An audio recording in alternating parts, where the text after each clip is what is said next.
Kahapon kasi, no, nakita ako na kinakagat ni Sol yung basahan doon sa baba at parang nilalaruan niya. Eh, isa yun sa mga test na ginagawa namin kapag ka tinetesting namin ang aso kung pwede sa canine. Pwede kaya sa canine tong si Sol, pwede kaya siya maturuan na ng protection work. Subukan natin yung kanyang bite dito sa basahan na to kung kakagatin niya. Kikilig. Oh. Hihi. Bite, bite, bite, bite. Ayaw niya. Sige. Laro-laruin lang natin. Baka nahihiya siya. O baka naturuan na to dati na huwag kumagat ng mga tela. Ayaw. Wala ah. Sige, iwan ko lang yan dyan. Hahaha. Hehehe. Parang mas gusto niyang lumabas. Ha? Ba't naninigas yung pututoy mo, Sol? O, ayan, sige. Baba ko nga lang. Tingnan ko kung anong gagawin niya. Yan, good! Yes, very good!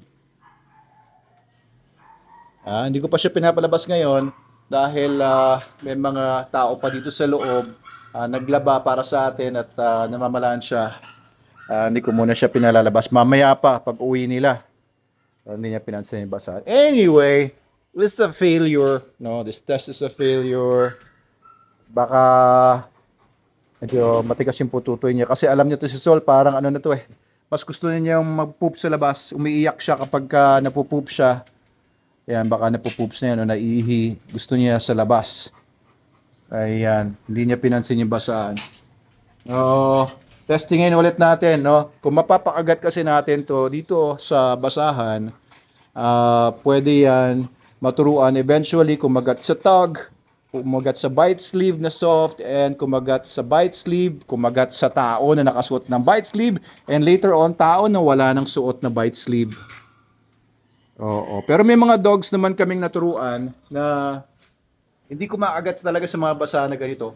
Pero pagka tao talaga sila galit. And talaga manganggat sila ng tao. Kung mga protection dogs, no? Pero sa karamihan ng mga dogs namin, lalo ng mga Belgian Malinois, nade-develop na namin yung bite dahil sa mga basahan na ganito. Mukhang si Sol ay hindi interesado sa basahan. And tingnan din natin later on kung mas magiging effective siya kung turuan natin siya sa protection pagka decoy na talaga yung magpapakagat sa kanya o mag-agitate sa kanya. Ito si Logan, testingin natin kung magagat siya ng basahan. Pero kasi ito, tinuruan ko na wag manira ng mga gamit, kaya I doubt kung kakagatin din niya to.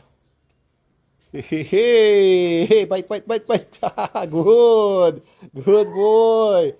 Kinagat niya ng konti pero malamang din niya sisirain to kasi na-training ko na to na wag mangagat ng basahan. Pero kung hindi ko tinuruan to, babanatan ito itong basahan na to, wak, wak, wak, wak ito mamaya-maya.